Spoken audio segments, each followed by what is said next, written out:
بسم الله الرحمن الرحيم. السلام عليكم ورحمة الله تعالى وبركاته. كلانتي wanaagsan daawadayaal ku soo dhawaada barnaamijka nolosha islaamka. Barnaamijkan ayaa waxa toddobaadkii xiliyadan kala kala socotaan TV Universal Studio uu ku leeyahay magaalada Nairobi.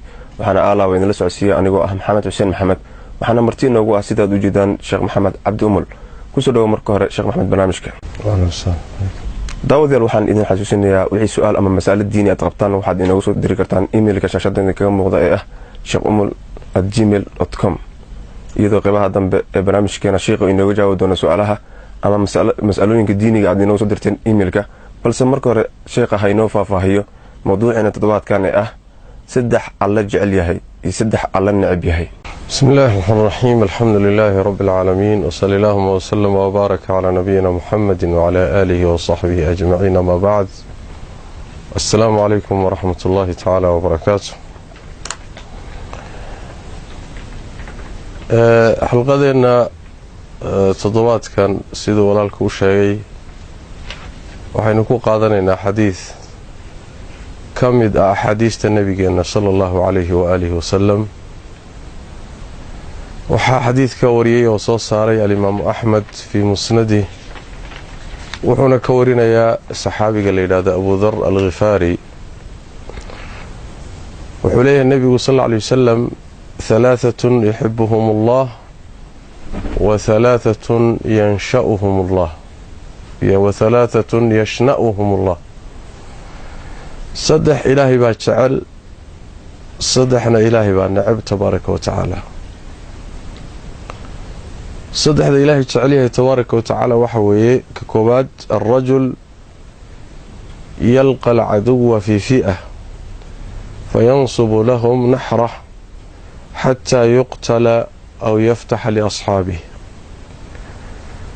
ونن عدوغي سلا كلمية سقو كوح مسلمين أمر رقيسي يكون حجرة كدبنا laabtiisa iyo dhuuntiisa u dhigaya cadowga oo ama sidaa lagu dilayo ama kooxdiisii iyo dadkii ay wada socdeen guul u soo hoynaya oo u furaya oo Ilaahay sabab uga dhigaya tabaaraka wa tacaala. macnaha waxa laga wadaa waa ruux muslim ah oo diintiisa waxa ugu fiican ee uu haystay ugu jecel yahay u bixinaya guulna u soo hoynaya. ruuxaasi waa ruux Ilaahay jecel yahay tabaaraka wa tacaala maxaa yeelay Ilaahay diintiisa tabaaraka wa tacaala ayuu u hiiliyay.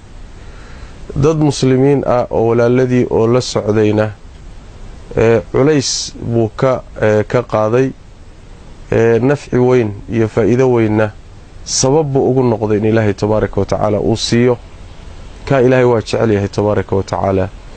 طبعا waxa loo jeclaaday amalka uu sameeyay baa wuxuu yahay amal Ilaahay jecel yahay tabaaraka wa tacaala.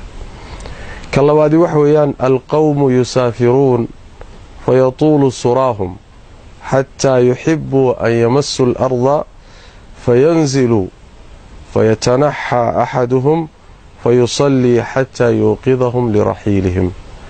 waanin dad safar la socda dad baa wada safraya socdaal bay wada galayaan guurahooda dheeraanaya habeenkii bay waqti dheer soconayaan ilaa ay intay daalaan oo rafaadaan ay jeclaadaan inay dhulka taabtaan bimaana inay fadhiistaan oo ay mar dhulka gaadhaan ilaa ay jeclaadaan. wuxuu nabigu sallallahu alayhi wasallam markaasay degayaan way nasiinay u degayaan way seexanayaan mid iyagii kamid ah ayaa raggii kale iyo dadkii kale markay wada seexdaan buu isagu dhinac u istaagaya markaasuu salaad isu taagaya xilliga isaga salaadaasuu tukanaya kadibna xilligii la gaadhay in la guuro oo la rarto socdaalkii la sii wato ayuu saxaabadiisii kicinaya hurdada ka kicinaya toosinaya. bimacnaa waxa iyadana laga wadaa xilliga dadku ay wada daalan yihiin oo Ilaahay taacadiisa ka daalaan oo khayrka laga daalo oo laga jeesado xilliga isaga ruuxa dadka intuu garab maro isagu khayrka isu taaga oo kadibna hagaajiyo xiriirka isagii rabbigii ka dhaxeeya tabaaraka wa tacaala addoommada ilaahay iyo khalqigana ixsaan iyo wanaag u sameeya waa ka labaada ilaahay jecel yahay tabaaraka wa tacaala. maxaa yeelay rabbigaana xidhiidhkiisa hagaaji, addoommada ilaahayna tabaaraka wa tacaala ixsaan iyo wanaag kula dhaqan. waa tii xadiidka nebigu ku yimi sal alla alay wasalam, ittaqi illaaha xaydumaa kunt wa atbici sayi'ata alxasanata tamxuhaa wa khaaliqi innaasa bikhuluqin xasan. inaad xidhiidhka rabbigaana hagaajiso, addoommadiisana aad dhaqan wanaagsan iyo dabeecad wanaagsan iyo ixsaan kula dhaqanto. waa ka labaada ilaahay jecel yahay tabaaraka wa tacala. ka saddexaad ee alla jecelyahay waxa weeye alrajul lahu ljaaru yu'diihi jaaruhu. waa nin deris leh oo deriskiisu dhibayo, deriskiibuu dhibaato ku qabaa, kama nabadgelayo. fa yasbiru calaa adaahu, deriska dhibaatada kaga imaanaysa wuu u sabrayaa, waa u dulqaadanayaa, kama ficil la qaadanayo, waa isaga adkaysanayaa. xataa yufariqa baynahumaa mowtun aw dacnu buu nabigu sal lla alay wasalam. yacni sida iyaguna u dhibahayaan isaguna isaga dulqaadanayo ayaa waxaa kala geynaya marka dambe ama geeri ama way kala guurayaan. ilaa intaas wuu u sabrayaa, waa isaga dulqaadanayaa. kaana nebigu wuxuu yidhi sal alla alay wasalam waa ka saddexaada ilaahay uu jecel yahay tabaaraka wa tacaala. sababtu waxa weeye waa akhlaaqda qaybaheeda ugu qiimo badanoo in dhibaatada kaaga imaanaysa dadka aad dulqaad leedahay ood u sabirto oo aadan ka ficil la qaadanin, oodan ka aargoosanin, ood ilaahay dartii ugu sabirto tabaaraka wa tacala. khaasatan deriska oo iyagu dee dadka intooda kale xuquuq siyaado ah isku leh oo diintu ay kala siisay. xadgudubkay isku sameeyaanna uu ka wen yahay xadgudubyada kale uu ka wen yahay. marka dhibaatada dadka kaaga imaanaysood ku sabirtana khaasatan deriskaaga, iyadana ilaahay tabaaraka wa tacaala dadka waa ku jeclaadaa. saddexdaa ilaahay baa jecel tabaaraka wa tacaala. amaa saddexda ilaahay uu necab yahay, waaladiina yashna'uhum, dadka ilaahay necab yahay tabaaraka wa tacaala waxa weye waa saddex iyaguna. attaajiru alxallaaf, ninka ganacsadaha ah oo dhaarta badan, bimacnaa yacni ganacsigiisa iyo badeecadiisa wuxuu ku socodsiiyaa dhaar buu ku socodsiiyaa. wallaahi inay intaa igu joogtaa, wallahi inaan intaa soo siiyey, wallahi inay kan tahay. yacni wax weeyaan magicii ilaahay tabaaraka wa tacaala ee qiimaynta iyo qadarinta mudnaa iyo wuxuu ka dhiganayaa wasiilo uu ganacsigiisa ku suuq geliyo oo badeecadiisa ku iibsado. marka taajirka dhaarta badan ilaahay tabaaraka wa tacaala waa necabih ee magaca ilaahay ganacsi ka dhiganaya uu isticmaalo muxuu ahay ganacsigiisa iyo badeecadiisa inuu ku socodsiiyo. ka labaadii wax weeyaan alfaqiiru almukhtaal, waa nin faqiir oon waxba haysaninoo baahan, iska danley ah oo haddana xaraga kibra, isla weyn oo kibiraani ah.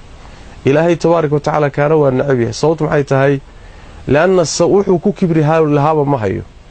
yacni kan taajirka qaniga oo xoolaha haysta, kan boqorka kursiga ku fadhiya, haddiiba uu kibro yacni asbaabtii ku bixin lahayd isaga laftiisa garawsho ma aha, oo macnaheedu ma aha inuu isaga u bannaan tahay, laakiin wax uun keeni kara baa haysta. wax keeni kara ayaa jiro. dee xooluhu dadka waa kibriyaan, caafimaadku waa kibriyaa, muxuu ahay kursigu waa kibriyaa. laakiin kan faqiirka ahee miskiinkaee baahan ee haddana kibirsan ee xaraga kibrahaya, maxaa isaga ku kallifaya? waa shaqsiyad xumo ku jirta.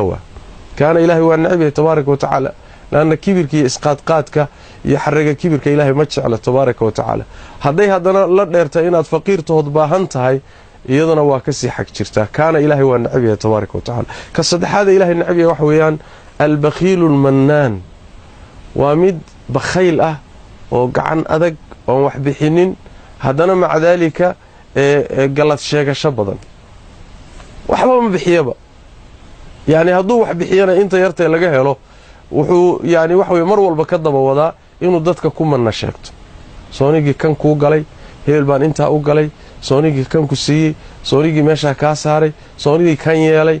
intii yartahaydee ka soo baxdayna hadal buu ka daba wadaa.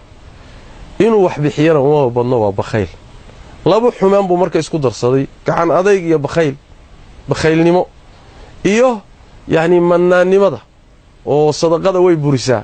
ilaahayna ma jecla tabaaraka wa tacaala. dadka naarta gala waxaa ka mid a oo ilaahay cadaabka ugu talagalay ruuxa ee dadka ku gallad sheegta, wanaaguu dadka u galo, muxuu ahaay wuxuu siiyo, gacantuu ku leeyahay dadka sheegsheego oo ku dhiba, kaas ilaahay tabaaraka wa tacaala waa necab yahay. marka waxbixintuna waa ku yartahay, sheegid iyo galad sheegashaduna waa ku badan tahay kaana ilaahay tabaaraka wa tacaala waa ka saddexaada uu necab yahay. maxaa yeele waxaa la rabaa ilaahay baa ku siiyey inaad bixisana ilaahay baa ku waafajiyey, bixinta aad dadka siisayna adigay dan kuu tahay ee maaha inaad dadka ay yani waxay ku galad sheegato ma aha. saddexdaana ilaahay tabaaraka wa tacaala waa necab yahay, saddexdii horena ilaahay waa jecel yahay. maxaa la rabaa marka wixii ilaahay jecel yahay inaad ku dadaasho, wixii ilaahay necab yahayna tabaaraka wa tacaala inaad ka fogaato. hada wabillahi tawfiiq wasala allahuma wasalam wabaarak calaa nabiyina muxamed wacala alihi wasaxbi wasalam. aad iyo aad ayaad u mahadsantahay sheekh maxamed sida aad inoogu faahfaahisay saddex alla jecel yahay iyo saddex alla necab yahay. daawadayaal waxaa la soo gaaray qaybihii dambe ee barnaamijkeena. sida aan horey baan idinkugu sheegay sheekh ayaa inooga jawaabi doona su-aalaha aad inoogu soo dirteen emailka, balse marka hore aan ku bilaabo daawadaha ugu horeeyay aan nasiib ku yeeshay inaan ku bilaabno su-aashiisa. daawadaha ugu horeeya waxay leedahay magacii waa Quda Cabdiraxmaan. sheekh ma bannaan tahay in laysu sharaxo xilka golaha wakiilada ama xil madaxtinimo iyadoo aynu ognahay in dimuqraadiyaddu ay tahay nidaam gaalo ah? bismillahi raxmaan raxiim. marka koowaad horta nidaamkan dimuqraadiyada la yidhaahdo mabda iswato wey. waa mabda qeyb caqiide leh oo qeyb akhlaaq leh oo qeyb dhaqan leh oo qeyb dastuur iyo qawaaniin leh. waa nidaam iswato mutakaamil ah.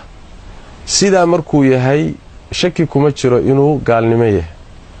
sababtuna waxa weeyaan dimuqraadiyada waxaa la yidhahdaa xukmu shacbi lishacbi baa la yidhahdaa. waa shacabkii qaar ka mida oo xukumaysa shacabka intiisa kale. bimacnaa si kale haddii loo yidhaahdo waa shacab intuu qeyb iyaga ka mida doorto qeybtaasi ay shuruucda u dejiyaan oo ay wax u xalaaleeyaan oo ay u xaaraameeyaan oo waxay doonaan ay qaanuun iyo dastuur uga dhigaan. sidaa marka la yidhaahdana arrintaasi xaq ilaahay bay ahayd, allah iskale tabaaraka wa tacaala. xalaalaynta iyo xaaraamaynta iyo jidaynta ilaahay baa iskale tabaaraka wa tacaala. am lahum shurakaa'u sharacuu lahum min addiini maa lam ya'dan bihi illaah wuu ilaahay qur-aanka ku leeyahay in ilxukmu ilaa lilaah. xukumka ilaahay baa iska leh, addoommadan isagaa abuurtay, isagii abuurtay baana inuu qawaaniin iyo shuruuc u dejiya xaqaasi khaas u leh, cid kale ma faragelin karto. alaa lahu alkhalqu waalamru. abuurka isagaa leh, abuurkiisa iyo makhluuqiisa inuu amar iyo sharci u dejiyana isagaa iskale, isagaa u taliya. xaqii rabbi tabaaraka wa tacaala marka in la farageliyo xalaalayn iyo xaaraynta la faragashado oo dimuqraadiyada asaas u ah, arrintaasi waa gaalnimo iska cad. waa kufru tashriic, dhanka kalena kufru taaca walinqiyaad baa ku jira. laakiin taa marka laga yimaado doorashooyinka dhacayay ruuxu inuu doorasho galo xil qabto iyo dimuqraadiyadu waa kala duwan tahay. doorashada gelitaankeedu waxay ku xidhan tahay ruuxu muslim hadduu yahay inuu doorasho galo uu isleeyahay alalahay xilkan waad qaban kartaa, ummaddana muxuu ahay waxbaad tari kartaa. niyad noocaasoo kale ah wuu ku geli karaa. niyad noocaasa wuu ku geli karaa, khaasatan hadduu isleeyahay dee lagumaba dhaamaba oo marka la leeyahay macnaha ay tacayunto la yidhaahdo waa oo nebiyullaahi yuusuf calayhi wacalaa nabiyina asalaatu wassalaam waa kii ninkii boqorka ee gaalkaa xilka ka codsadee dhihi jiray ijcalnii calaa khasaa'ini alardi. marka ruuxu waa israshixi karaa, laakiin muxuu isu rashaxayaa nidaamkan meesha ka taliya ee aan islaamiga ahayn ee dimuqraadiga ah.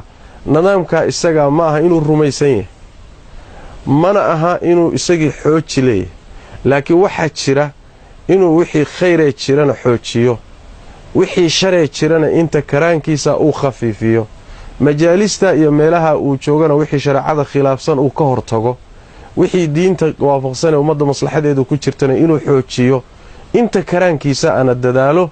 hadday sidaas tahay markaa nidaamkaa inuu ka qayb galo dhibaato ma laha. siday culimmada qaarkood tilmaamayaan waxay ku xidhan tahay maxaa maslaxo ku jirta, maxaase mafsado ka imaanaysa. waa mowduc ijtihaad sida majaamicda fiqiga iyo culimmada mucaasiriinta ay qabaan badankood ay muxuu ahaayey. marka laba in la kala saaro weeye, ruuxu inuu xil ka qabto dowladda noocaasa, inuu isu rashaxo, iyo dimuqraadiyadu waa kala duwan tahay. xilka qabashada iyo isu rashaxiddu waa mas'alo, dimuqraadiyaduna waa mabda'a aan tilmaannay oo halista ah oo diinta usuusheeda ka hor imaanaya. saas daraaddeed baa ninkii la dhihi jiray najaashi boqor buu ahaa, xabashoo dhan buu ka talin jiray oo kirishtan ah. wamaca daalika wuu islaamay isaga oo madaxdii oo weli madax waabuuna dhintay. waxaa ka mid a sida sheekhulislaam ibnu taymiya caleyh raxmatullah uu tilmaamayo mu'mini aali fircawn oo suuratu kaafir ilaahay kaga warramay sida ka muuqata golihii sare ee wuxuu ku jiray dowladdii fircawn wamaca daalika mu'min buu ahaa. waxaa ka mid a qisadii haddaan sheegay nabiyullaahi yuusuf caleyhi wacalaa nabiyina asalaatu wasalaam. kullu daalika waxay ku imaanayaan ruuxa mu'minka wuxuu sidiisaba mukallaf ku yahay ama dowlad ha ku jiro ama bannaanka ha joogo wuxuu mukallaf ku yaho yani saaran un wuxuu kari karo wixii yani waxa sharcana inuu ka hortago wixii khayrana inta karaankiisa inuu garab istaago wuxuusa kari karina kumaba kalifnaba. wallahu aclam. waa tahay daawadaha xiga waxauu leeyahay sheekh haddii salaada subax iga tagto hurdo darteed maxaa igu waajib ah oo sameeyaa? haddii salaada subax hurdo kaaga tagto ama salaadaha kaleba nabigeennu sal ly wasalam wuxuu yidhi xadiidka anas man nasiya salaatan aw naama canha fa kafaaratuha an yusalliyaha idaa dakaraha. ruuxii salaad ka seexday ama halmaama salaada uu ka seexday ama uu halmaamay kafaaradeedu waxa weeye mar alla markuu xusuusto ama hurdada ka soo kaco inuu tukado. xadiidkaasi waa xadiid bukhaari muslim baa soo saaray. bimacnaa wakhtigeedu waa markaad soo kacdo. dabcan waxaa laga wadaa hurdada inaadan marka hore gaboodfal ku samaynin oo marka horeba salaaddii haddaad kas uga seexatood yani wax weyaan aada fududaysato masale kale, laakiin adoo dadaalay hadday hurdadu kula tagto xilligaad soo kacdo ha kadib dhigin. wakadaalika haddaad halmaanto xilliga aad xusuusatay ha kadib dhigin, xilligaasaa wakhtigeedii ah. wallahu aclam. waa tahay daawadaha xiga waxauu leeyahay asalaamu calaykum sheekh maxamed. sheekh maxay shareecadu ka qabtaa ayuu leeyahay haddii bangi aan dulsaar lahayn ama ribo uu gaari ka soo gado kambani kale, mulkiyadda gaariga bangiga magaciisa lagu qoro, kadibna bangigu aniga gaariga qiimo igu siiyo isagoo wax saartay qiimihii uu ku soo baxshay. heshiiskaasuna uu yahay inaan lacagtaasi qayb bangiga ugu soo celiyo muddo cayiman iyadoo mulkiyadda gaariguna weli bangiga ku qoran tahay ilaa lacagta aan soo wada xareeyo. arrintaa iyada ah waa masalada loo yaqaano muraabaxa la yidhaahdaa.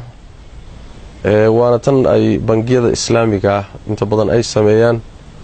haddii aan khaladaad laga gelin asal ahaanteedu way bannaan tahay oo waxa weeyaan markuu ruuxu yidhaahdo bangiga intuu u tago badeeca noocaasaan u baahanahay intaan heshiiska la gelin waa inuu bangigu badeecadii soo iibsado. weliba iibsi keliya meehe waa inuu la soo wareego oo damaanadiisa ay soo galo badeecadii soo gasho. markay gacantiisa soo gasho isagu uu yeesho markaa kadib baa heshiiska la wada galayaa kala iibsiga rasmiga ah. markaana ruuxii lacagtu siduu u bixin lahaa baa lagu heshaynayaa. fast payment waxay dhahaan marka ugu horreysa wuxuu bixinaya iyo gadaal wuxuu ka bixinayaba. taa iyada ah haddii aan khalad laga gelin broseeska iyo ijraa'aadkii qaabka uu heshiisku u dhacayo siduu u kala horeeyo haddaan khalad la samaynin asal ahaan waa beec bannaan. culimmadii a'immadii fiqiga qaar ka midana way fatwoodeen walow tan hadda ay bangiyadu fulinayaan waxoogaa ay ku jirto tacdiilaad siyaado iyo isbedel iyo waxbaa ku jirjira, laakiin asal ahaan majaamicda fiqiga culimmadu say u badan yihiin mushkilo male. muraabaxa la yidhaahdaa noocaasoo kalea inuu badeecadii adoo bangiga ka iibsaday oo gacantaada ku jirto lacagtiina in yar u bixinayso inuu magacii bangiga weli ay ku qornaato iyadana mushkilo maleh. yani waa rahan ahaan bangigu wuxuu usii haystaa ka wathiiqa halashaani haddaad lacagtii bixin weydo in baabuurka uu kaa ceshado iibiyo rahan ahaan buu u haysanaya. laakiin culimmadu waxay tilmaamayaan in waxa laga maarmaana bangigu iyo ruuxaasi ay dhex marto ama ruuxu uu ka helo caddayn ku tusaysa inuu badeecadan isagu leeyahay, inuu gaadhigan leeyahay, uu dhulkan leeyahay. caddayn noocaas waa inay jirto oo bangiga iyo ruuxa dhex maraysa. laakiin inuu dokumentiga baabuurka ama subarloogadii yani dhulka inuu ku qornaado bangigu inta lacagta aad soo dhammaystirayso taa iyadaa dhibaato male. waa inaan lacagtaas baabuurka lagu kala iibsaday ama dhulka lagu kala iibsaday ayna gadaal waxba ka siyaadin. si kasto ama la daaho ama bixin waayo waxbaa siyaadaya oo inayna gadaal ka imaanin. ijraaga heshiiska lagu galayana waa inuu kala horeeyo badeecada marka hore bangigu milkiyo yeesho la soo wareego marka kadibna heshiisku dhaco lacagtii sidii loo bixin lahaana markaa laga heshiiyo. wallahu aclam. daawadaha xiga waxau leeyahay asalaamu calaykum sheekh maxamed. magacaygu waa faarax oo jooga dalka kenya. su-aasheedu waxa ay tahay uu leeyahay daawadahan sheekh waxaan u shaqeeyaa hay-ad samafal ah. haddii qof muslim ah arrin ka soo gasho hay-adda laakiin ay suurtageli weyso inuu helo arrintaasi oo iga codsado in lacag isiiyo si ay dantiisa u helo anna aan arrintaasi fuliyo lacagtiina ka qaato lacagtaas maxaaraan bay igu tahay xagee bannaan aan u isticmaali karaa bismillahi raxmaan raxiim nabigeenna sal lla lay wasalam xadiid baa jira abuu umaama saxaabiga la yidhaahdo uu ka warinayo axmed iyo keyrkii baa soo saaray wuxuu rasuulku lehy sal lla lay wasalam man shafaca liakhiihi shafaacatan fa ahdaa lahu hadiyatan faqabilahaa faqad ataa baaban cadiiman min abwaabi riba aw min ariba sal ly wslam aw min arriba nebigu wuxu uhi sal ly wasalam ruuxii walaalkii u shafeeca shafaacada waxaa la yidhaahdaa meel uusan tegi karin yaad adiga codsigiisii gaadhsiisay yacni baahidiisii baad qaaday xafiis baad geysay meeluusan gaadhi karin baad u geysay sidaasaad ugu adeegtay shafaaca la yidhahda waa ergo wey macnaha ruuxii walaalkii u shafeeca shafaaco oo uu hadiyad u keeno maaha xoolo aad ku xidhay hawshii markaad u dhammaystay buuba hadiyad kuu keenay oo hadiyadaa ka qaata buu rasuulku yidhi sal lla lay wasalam wuxuu la yimid baab weyn oo ribada albaabadeeda ka mid a sababtu maxay tahay sababtu waxaa la doonayaa sideedaba shafaacada dadka oo wejigaaga wax loogu qabto xafiisyada ayna tegi karin meelaha ayna gaadhi karaynin xaqooda looga keeno dulmiga haysta maalan sidii looga qaadi lahaa laga shaqeeyo arrintaasi waa arrin waajiba waay ruuxa samaynayana ajir weyn buu ka helayaa oo waa ka rabbi tabaaraka wa tacala qur-aanka inoogu sheegay man yashfac shafaacatan xasanatan yakun lahu nasiibun minha waman yashfac shafaacatan sayi'atan yakun lahu kiflun minha yacni ergo wanaagsan ruuxii erkeeya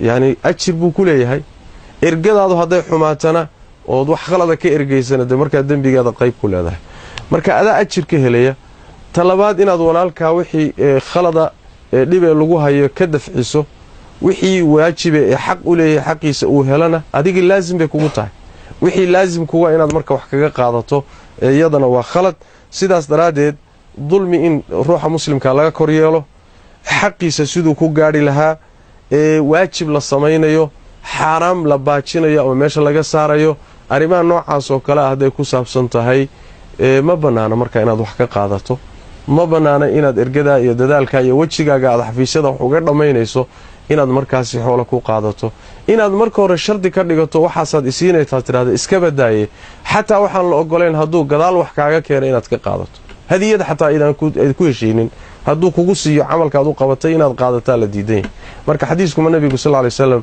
macnahaasuu tilmaamay waa baabul ixsaan waay waa baababka shareecada wuxuu yihi baabna waxbaa laga raadiyaa baababka qaarkoodna ixsaan iyo samafal baa loogu talagalayo waxba lagama raadiyo hunguri iyo adduunya lagama doono wallahu aclam daawadaha xiga waxau leeyahay assalaamu calaykum sheekh maxamed ilaahay dartii ayaan ku jeclay ayuu leeyahay daawadahan haddii aan xaaskayga kula ballamo in aan naag kale la guursanayn hadhowna aan u baahdo inaan naag kale guursado ballantaasi ma jebin karaa maxaase igu waajib ah bismillahi raxmaan raxiim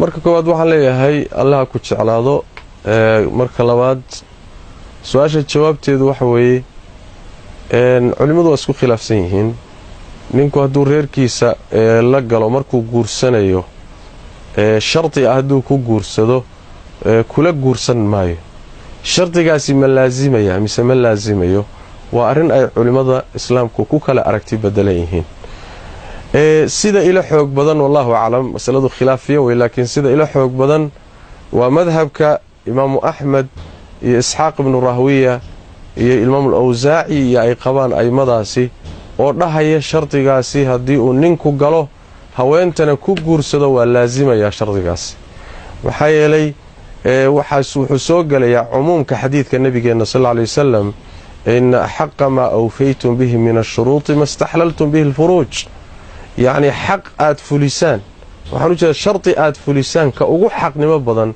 waa midka aad haweenta xubinkeeda ku bannaysatay oo aad ku guursatay markaad guursanaysay aad yacni ay kugu timid oo heshiiska aad kula gashay sidoo kaleeto cumuumka xadiidka almuslimuuna calaa shuruutihim ba isaguna soo gelaya waxaa kaleeto iyadana hadalkii cumar bnu khadaab radi allahu tacala canhu ardaa uu lahaa muxuu ahaaye maqaaticu alxuquuqi cinda shuruud yacni xuquuqdu meeshay ku go'do waa shuruudda agteeda wixii shardiga muslimiintu wada galaan waa inay ilaaliyaan sidaas daraaddeed cumuumka nusuustaas yuu soo gelayaa shardiga noocaasa ninku waa inuu ilaaliyo marka hore inuusan gelin waa khiyaar u furan, laakiin hadduu galo waa inuu ilaaliyo.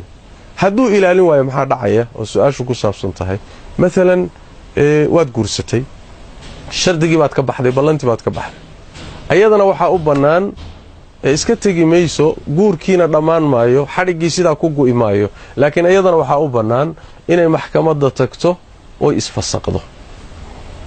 maadaama shardiga aad uga baxday, ayadana maxkamadday tegi kartaa, way isfasaqi kartaa. hadday ku qanacday inay kuu sabirto kula joogtana way heli kartaa.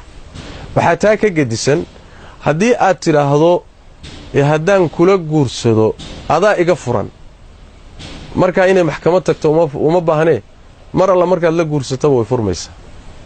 way kala duwan tahay inaad tidhaahdo kula guursan maayo iyo inaad tidhaahdo haddaan kula guursado waad iga furanta. tan dambe maxkamadu uma baahnee, markaad guursataba way furmi. ta horena waxay u baahan tahay inay maxkamad tagto isfasaqdo, haddayna sabraynin oo markaa iyadoo ayna tanaasulka xaggeeda ka imaanin. wallahu aclam. waa tahay daawadaha xiga waxa uu leeyahay assalaamu calaykum sheekh maxamed, da-deydu waa 17 sano jir ayuu leeyahay daawadahan. waxaan ka yarahay inta loo ogol yahay shaqada, waxaan helay shaqo, marka ma ka shaqaysan karaa? haddii aan sidaasi lacag ku helana sidee noqonaysa ayuu leeyahay. bismillahi raxmaan raxiim. labay kala tahay. dabcan wuxuu ka jiraa nidaamkani wuxuu ka jiraa wadamadaas runtii reer galbeedka iyo qurbaha uu ka jiraa inta badan, oo ruuxu intuu teen age-ka yahay, intuu da-da ka yar yahay, inta badan shaqo looma ogola. marka taqriiban laba mid weeye, in da-yarnimada aad wax ku qaadato oo wax lagugu siiyo. hadday sidaas tahood wax ku qaadato, shardiga iyo nidaamkaad wax ku qaadanaysana uu yahay inaadan shaqaynin, markaasi ma kulmin kartid inaad shaqaysato waxyiina qaadato. leanna markaa khayaaniya been baa ku jirta, lamana khayaami karo. muslimna lama khayaami karo, gaalna lama khayaami karo. khiyaanada ilahay waa nacib yahay, in allaha laa yuxibu alkhaa'iniin. haddiise laakiin aan ilmanimada iyo yaraanta aan waxba lagugu siinin, xoogaad ku xamaalatana aad heli karto, waxaad ku qaadatana ayna jirin, yani waxa weye da-daadaa yar aadan waxba ku qaadanin, markaa waad xamaalan kartaa. haddaabaad awooddeedii leedahay ood ka bixi karto, waad xamaalan kartaa. wixii aad ku heshana xalaal buu ku yahay. wallahu aclam. waa tahay daawadaha xiga wuxuu leeyahay sheekh maxamed, lacagta kala wareejinta guryaha ama dukaamada ee loo yaqaano goodwill ma bannaan tahay? bismillahi raxmaan raxiim. goodwill-ka waa arrinta loo yaqaano furaha, oo goobaha ganacsiga marka la kala iibsanayo intaan la gelinba laysa siiyo. majaamicda fiqiga waa masale xadiid oo horta gadaal ka timid, ma jirin wakhtigii waxyigu degayey nabiga sal ly slam iyo saxaabadiisii, xataa xilligii salafka ma jirin, laakiin gadaal dambay ka timid. markay timidna culimmadu waa ku kala aragti bedelnaadeen. culimmada qaar baa bannaynaya, laakiin shuruud iyo quyuuday u dhigayaan. majaamicda fiqigae hadda jirtay culimmadu waxay u badan yihiin inay bannaan tahay, laakiin waxay leeyihiin ruuxa furaha laga qaaday iyo lacagta laga qaaday qaybay kala noqon kartaa. haddii waxa furaha qaadanaya ninkii milkiilaha ahaa ee guriga lahaa, waa inuu dadka siiyo, waa in horta meeshaa lagaga dhaqmo oo curfi ay tahay. midda labaad weeye, dadka uu siinayo lacagtuu ka qaadanayo waa inay meel gasho, ama waa inay kiradii wax ka yarayso oo kirada qayb ka mida gasho, ama waa inay manaafacaad iyo masaalix kaleeto dadkii ay ka helaan. laakiin lacag bilaasha iskama qaadan kartid. hadduu yahay ruuxa qaadanaya ruuxii dukaanka kiraystay oo doonaya inuu isagu sii iibsadana oo furo ka qaata dukaankii uu iibsadayna, iyadana shardiba kalaa jiroo dhahaya waa in heshiiskii uu guriga ku qaatay weli wax uga laaban yahay. haddii heshiisku ka dhammaaday, muxuu iibsani weye markaa? muxuu dadka ka iibsanaya? gurigiina male, heshiiskii agreementigiina waa ka dhammaaday, markaa furo ma qaadan karo. waa inuu heshiiskii wax uga laaban yahay, wakhtigaa uga laaban buu marka yuu iibsanayaa oo wareejinaya. ayadana waxaa loo baahan yahay inay manfaco mucayana iyo maslaxo mucayana inay jirto, oo kirada ka siyaadsan waa inay dadkii ay meeshii ka helayaan oo ugu jirta waay. marka shuruud iyo quyuud baa jira culimmadu ay ku xidhaan, laakiin asal ahaan masaladu way bannaan tahay haddii shuruudeeda la ilaaliyo. wallahu aclam. waa tahay daawadaha xiga waxuu leeyahay assalaamu calaykum sheekh maxamed, waxaan rabaa inaan ku weydiiyo sheekhow, gabar garoob ah ma guursan kartaa nin iyadoo waalidkeed ka qarinaysa? bismillahi raxmaan raxiim. gabadhu ama garoob ha ahaato ama midaan weli la guursanin ha ahaato, dumarka meherkoodii guurkoodu ma asaxayo weli la'aan nabigeenna sidaa yidhi salawaatu rabbi wasalaamu caleyh qur-aanka daahirkiisana waa laga fahmayaa nebiguna sal lla lay slm axaadiis cadcad buu ku sheegay muxuu ahaayey ka mid tahay xadiidkii abu muusa alashcari laa nikaaxa ila biwaliyin wa shaahidi cadlin guur ma jiro weli la'aan buu nebigu sal lla lay wasalam xadiidkii caaisha ka mid a oo nebigu sal lla lay wasalam ayuma imra'atin nakaxat bigayri idni waliyiha fa nikaaxuhaa baatilun baatilun baatil haweenay kasta ayuma imra'a lama kala qaadin midii garoobka ahayd midda da'da ah midda gabadha ah midaan weli guursanin lama kala qaadin ayuma imra'atin haweenay kasta oo weli la'aan guursata guurkeeda waxba kama jiro waxba kama jiro waxba ka jiro saddex goor nebigu ku celiyay sal alla alay wasalam weliba nebigu xadiiska wuxuu kusii sheegay hadduu guurka noocaasi khaldan ugu galmoodo laysu dayn maayo waa la kala diri meherkeediina way leedahay maadaama uu xogaageedii ka isticmaalay meherkii way yeelan laakiin waa la kala diri sida macnaha xadiiska ka muuqata saas daraaddeed ma asaxayo guurkaasi khaasatan dadku hadday aqoon leeyihiin oo garanayaan inuu wuxuu khaldan yahay guurka qarsoon baa la mid ee khudba sireedka la yidhaahdo khudba sireedka sidoo kale weeye isagana ma bannaana oo nebigu sal lla lay wasalam wuxuu leeyay aclinu nikaax guurka muujiya buu rasuulku sal lla lay wasalam guurka muujiya maxaa laga wadaa bimacnaa durbaanka in laysu yimaado in muxuu ahay dadkii ka soo qayb galaan laanna wax la qarsada qurun baa ku jira yacni xatooyaa ku jirta khudba sireed baa la yidhi meherxad baa la yidhi dee xatooya xalaalba ma noqotaba sidaas daraaddeed garoob hadday tahay iyo gabadh keliya waxay ku kala gedisan yihiin gabadha aan weli la guursanin ama inanta aan weli la guursanin keliyata marka la yidhahdo hal ma lagu guuriyaa hadday aamusto bimacnaa waa idan laakiin garoobka iyada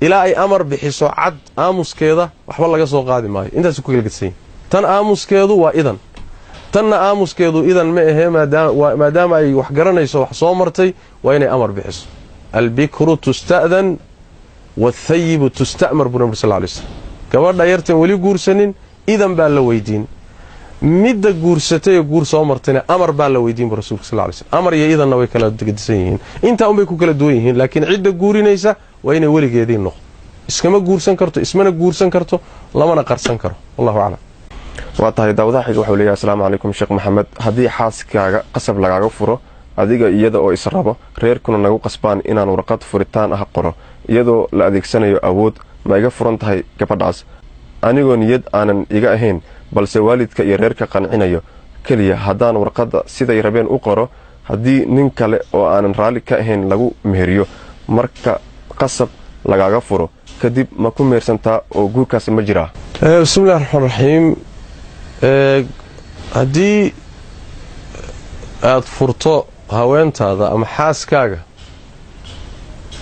adiga oo aan qasbanayn way furmaysaa leanna guurku waxyaalahaan kaftanka gelin waxaan u jeedaa furitaanku wuxuu ka mid yahay waxyaalahaan kaftanka gelin oon ciyaarta gelin buu ka mid yahay niye igama ahaynoo soomaalida warkeeda u badanna wax jira maaha carabka haddaad kaga dhawaaqday way furan tahay waa hadday furitaanta mas'alada qasabka ahee uu leeyahay waa lay qasbay iyo waa lay cadaadiyey baa kala jira haddaad cadaadis ku furto laakiin khiyaarkaaga ku furto way furan tahay waana tan su-aasha macnaha wax way ku saabsan tahay waa qasabka waxaa la yidhaahdaa in lagu yidhaahdo ama waa lagu dilayaa ama fur lagu hanjabo ciddaasina cid ku dili karta ay tahay seef lagu dul saaro ama lagu yidhaahdo jidhkaaga qaar ka midaa la goynaya oo khatar aad gasho haddaad furi weydana markaasi aad khatartaasi inay kugu dhacayso aad rumaysantahay cidda kuugu hanjabaysana ay awoodi karto haddii qasabtaasaa la dhahaa haddii taa xoog lagaaga keeno ood naftaada u yaabtood isku fura istiraado markaa waxba ma furmayaan leanna wax weeyaan ilaa man ukriha wa qalbuhu mutma'inan biliimaan shirkigi markii laga hadlay nebiguna sal lla lay wasalam waa ka yidhi ummaddayda saddexda arrimood ee laga kor qaaday waxaa ka mid a wama stukrihu calayh wixii lagu qasbo xadiiskii kalena waa kii ahaa laa iqlaaqa fii talaaq laa iqlaaqa yani laa talaaqa fii iqlaaq ruux hadduu xidhmo dhinac walba laga xidho oo awoodda laga qaado markaasi wax weeyaan furitaan ma leh marka qasabka ayna haweentu kaaga furmaynin waa qasabka khiyaarkao dhan lagaa qaaday aadan awood lahayn aad laftaada ku furanayso halis aad gasho waa kaasaa qasab la yidhaahdaa oyna ku furmaynin laakiin waa lay bareeshar gareeyey waa lay cadaadiyey reerkaan isaga qancinahayey iyadaan ku qancinahayay kuleetigay igu dhegtay hadday kuleetigu kugu dhegtay miyay ku qasabto iyaasoo iskama qaban kartid oo afkaaga ma haysan kartid waxaasoo dhan qasab lama yidhaahdo haweentu waa ku furmaysaa hadday furanto ciddada ka baxdo idin soo ceshaninna dee nin kale way guursan guurkeeduna sax buu noqonaya wallahu aclam waa tahay daawadaha xig waxauu leeyahay weysada ma ii ansaxaysaa haddii anigoo iskaalsho xidhan aan kor ka masaxo bismillahi raxmaan raxiim masalada ku saabsan iskaalshaha ama sokska oo korka laga masaxo markaad weysaysanayso waa masale khilaafiya ah wey xadiid baa jira culimmada qaarkood xasan way ay leeyihiin oo nebigu sal lla alay wasalam inuu masixi jiray jawrabka jawrabka ayaa marka laysku khilaafay muxuu ahaa jawrabku ayaa macnihiisa laysku khilaafay ayb qolyo marka waxay u daliishanaya culimmada ka mida sokska in la masaxo waa bannaantay leanna xadiidka jawrabka abaa isaga ah waa lafaafa waa maro waa qutni waa suuf buu ahaa saasay ku fasirayaan marka xadiiskaasaaba daliila bay leeyihin qolyo kalena waxay leeyihiin hadda xadiisku hadduu daliil u noqon waayo waxaa looga qiyaas qaadanayaa khufkii haraggii la masixi jiray ee lugaha la gashan jiray iyo isagiibaa isku mid ah dhanka maadada ay ka samaysan yihiin isku mid kama aha laakiin waxay isaga mid ka yihiin dhanka cillada iyo sababta loo baneeyey masixidda khufka oo ah macnaha rafculxaraj in ummadda laga kor qaado cidhiidhiga laanna lugtii inaad ka siibto dhaqdo haddana geliso intaasaa ummadda laga fududeeyey tiina waa isaga mid xagga sogiska iyo khufku waa isaga midoo bal waxay leeyihin kanaa ka sii daran inaad lugtii sogiska ka saarto lugtii dhaqdo iyadoo qoyan haddana geliso isagii uro yacni waxaway kabihii la uraan waxaasoo dhan baa ka dhalanaya wabitaali waxay xagga rafculxarajka iyo cillada xukumka loo jideeyey waa isaga mid bay leeyihiin wabitaali waxaa xoog badan masalada iyadoo khilaafiya ah in la masixi karo sogska markaad weysaysanayso oo intaad xubnaha kale soo dhaqdo meeshaad lugaha dhaqi lahayd ayaad korka ka masaxaysaa gacanta qoyan baad marinaysaa laakiin waxaa sharti ah markii hore eed gashanaysay sogska in aad weyse qab ku gashatay adoo weyse kaamila qaba haddaad gashatay weysooyinka kale soo socda inaad bixisa laazim mehe korkaad ka masaxaysaa adoon weyse qabin haddaad gashatay ma masixi kartid talabaad weeye ruuxa aan markaa safar ahayn wuxuu masixi karaa habeen iyo maalin wixii ka dambeeya maya waa inuu bixiyo haddana mid cusub bilaabo gashado haddana mid cusub bilaabo wahaakada haddaad safar tahayna waxaa lagu ogolyahay 3 habeen iyo 3 maalmood baa lagu ogolyahay marka shuruudahaasuu leeyahay sidii khufka shuruudihiisii oo kale wallahu aclam waa tahay daawadaha xiga waxuu leeyahay assalaamu calaykum sheekh maxamed marka hore waan ku salaamay bacdasalaan waxaan u baahanahay jawaabta su-aashan ayuu leeyahay daawadahan surwaalka haddii uu dhaafo canqawga marka la dukanayo iyo marka aan la dukaninba maxay diintu ka qabtaa xadiidka nabigeena sal ly slam fi saxiixayn wuxuu tilmaamayaa oo rasuulku leeyahy sal ly wasalam maa asfala min alkacbayni min alizaari fa fi nnaar hoos guntiga wixii aanqawga ka hoos mara naar waaye aanqawga waxaa la yidhahdaa waa lafta soo taagan oo yacni ku taalla cirhibta agteeda laftaa wixii hoos ka mara oo hoos gunti ah sarwaal ah macawis ah qamiis ah nebigu wuxu uhi sal ly wasalam saaxiibkiisa naar buu sabab ugu noqonayaa saasuu nabigu tilmaamaya sal ly wasalam xadiidka cabdullahi bni cumar inuu waan malaynayaa dumarkii baa weydiiyey markaasay rasuulka ilaahay oo annaga haddaannu halkaa geyno markaannu soconnaa lugaha annaga la arkayaa markaasuu nebigu wuxuu uhi sal ly wasalam idinku muxuu ahaayey taa ka hoos u dhiga markaase waxay rasuulka ilaahayow naguma filla waayahe dhudhun hoos u dhiga ha ka siyaadinina bimacnaa dumarkaa loo ogolyahay inay hoos u dhigaan taa waa mid oo horta waa dembi weeye culimmada qaar ka mid a waxay leeyihiin wuxuu dembi noqonayaa markuu ruuxu kibir iyo isla weynan iyo xaraga kibir uu hoos ugu dhigo qaarna waxay leeyihin waadaas waa kala baxsanta man jara thawbahu khuyalaa hadduu xaraga kibir ruuxu u jiida maradiisa waa mas'alo kale oo cuquubada ka dhalanaysa ilaahay ma fiiriyo umana naxariisto il naxariiseed kuma dayo cuquubadu waa taa oo kibir markuu ruuxu u jiido waa laakiin kibir la'aan markuu u jiido ayadana cadaab baa ka dhalanaya kii kale ka yar laba suuroo kale gedsan bay u kala qaadayaan qaarna way isku qaydayaan way isku xidhayaan labada xadiis oo taxriimka waxay ka dhigayaan markii kibir iyo isla weynan uu ruuxu u sameeyo labada ra'yiba culimmadu way qabaan laakiin meelahaasoo kaleba hadday gasho ruuxa muslimka waa inuu ka taxadaro waxba ku yeeli mayso inaad maradaada anqowga ku sinto ama kor uga qaado salaada haddana kaaga daranta waxaa iyadana cillo kale ah dhalinyarada iyo dadka inta badan dheeraysta markay salaada gelayaan bay laalaabayaan. ayadiina xadiis baa ku soo arooray oo saxiixaynka waxaa ku yidhi nabigu sallallahu alayhi wasallam saxaabigu leeyahay waxaa naloo diido nabigu naga reebay in aanu maryaha laalaabno salaada reebno malaada celino iyo tinta yani tinta way tin dheeraan jireen tinta markuu ruux rukuuc ama sujuud soo dhacaysa inaan celino maradana inaan celino laabno waa naloo diiday salaada dhexdeeda.